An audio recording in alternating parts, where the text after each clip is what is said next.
government has finally listed the agenda as far as the upcoming 5-day special session of Parliament is concerned.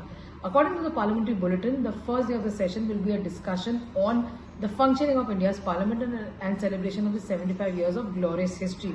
Given the fact that yes, India has in fact had a long legacy to take forward as far as Parliament and Parliament democracy is concerned.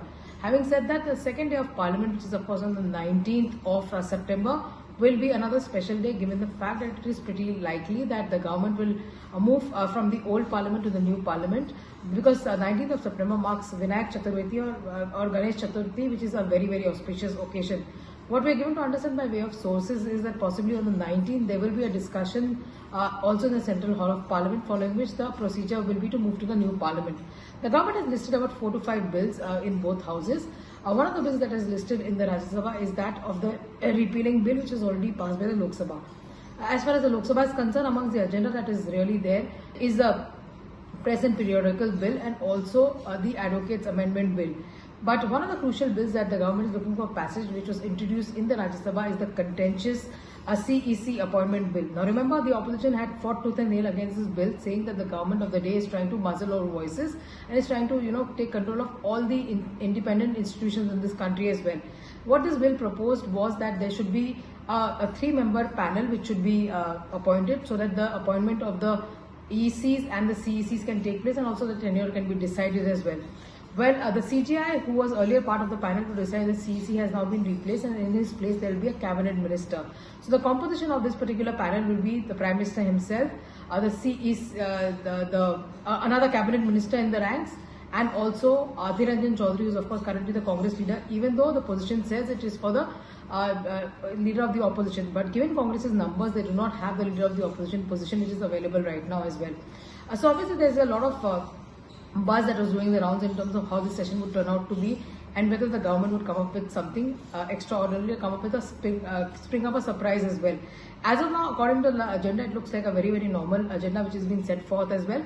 But the opposition is playing it by the ear, because the opposition is well aware this government can spring in a surprise many a times, like what we've seen in terms of abrogation of Article 370 in 2019, where nobody even had a whiff of what really was going to happen as well.